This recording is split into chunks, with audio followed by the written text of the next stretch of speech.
if one of the most iconic childhood brands collapsed in front of the world, declared dead, and then come back roaring at the exact moment toys became cultural currency suddenly? This is a resurrection story. Founded in 1950s, it did something retail had never seen. It built stores entirely around imagination, not groceries, not furniture, just toys. Thousands of them. And during its peak, it's unstoppable. Typical Toys R Us held up to 40,000 products. For comparison, a supermarket might stock like only 8 to 12,000. Toys R Us was 4 times of that. It felt infinite. Kids didn't see shelves. They see possibilities. Hasbro, Mattel, Nintendo, they all give Toys R Us early release, special editions, bundle sets no one else had. 60% of toy searches spiked between October and December, especially during Christmas. Toys R Us owned that window. If you see the store, it's overloaded with child sensors, bright colors, motions, demo tables. Then it crumbled fast.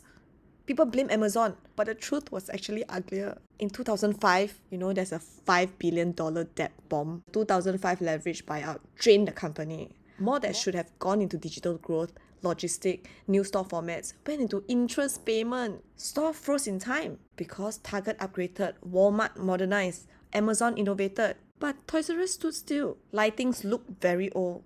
Layout felt chaotic. Most parents, they want convenience. They want quick, targeted shopping. Then consumer behavior evolved also. Online reviews, next day delivery, TikTok-driven toy trends. The world sped up. The giant could not follow. By 2018, every store shut. The giraffe mascot was put away. Families posted photos crying in front of closing signs. But something rare happened. People missed the brand. Toys R Us had a cultural equity even after business collapsed. And the emotional attachment became the spark. So what happened is WHP Global stepped in and made a sharp strategic call. They actually didn't rebuild the old empire. They rebuilt the meaning. They built a lighter, smarter business model around it. So what they do? They did partner to scale. Like instead of opening giant stores, right? Toys R Us embedded inside Massy. One partnership, instant national presence, minimum risk, maximum reach. Then they also moved from warehouse to playground. The new stores are not ours anymore. They make sure that it's experiences.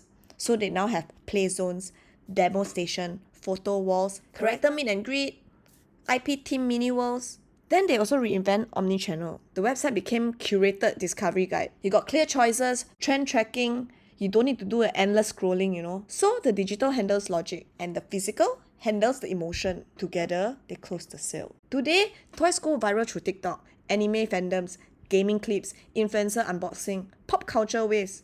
So Toys R Us went where culture lives. Short form content, collector collabs, launch events. They stopped advertising and they started to participate. So this is the difference between a brand that broadcasts and a brand that belongs. Because toys became affordable status.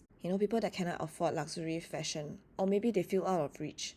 So a premium figurine or a limited Lego set costs 1% of a luxury bag, but it delivers the same dopamine hit. Consumer want status that they can actually access. And now the collectibles are exploding. Adults are buying more toys today than any time in record in retail data. Pop Mart, Funko, Bear Brick, Gundam, Lego icons.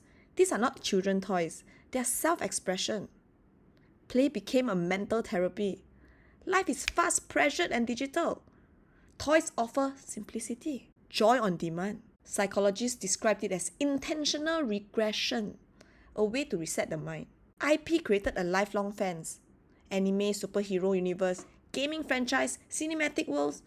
Parents and kids share the same fandom, and this multiplies demands. Toy became a social currency. A toy collection now is like a personality marker. Same way sneakers or perfume signals identity. People crave to collect versions of ourselves. And why this saves Toys R Us? Everything line up if you realize. Retail shifting from transaction to play. Toys R Us returned the exact moment toys became cultural wealth. Not financial wealth, emotional wealth. The brand found its era again. So the brand lesson here is, a brand dies when meaning disappears. They reconnect with the meaning, align the cultural energy, rebuild a lighter, smarter model. Toys R Us turned one retail's biggest failure into one of the most surprising comebacks. Toys R Us did not return because market needed another store, okay? It returned because the culture needed a symbol. A reminder that play, imagination, and joy can survive anything, even bankruptcy.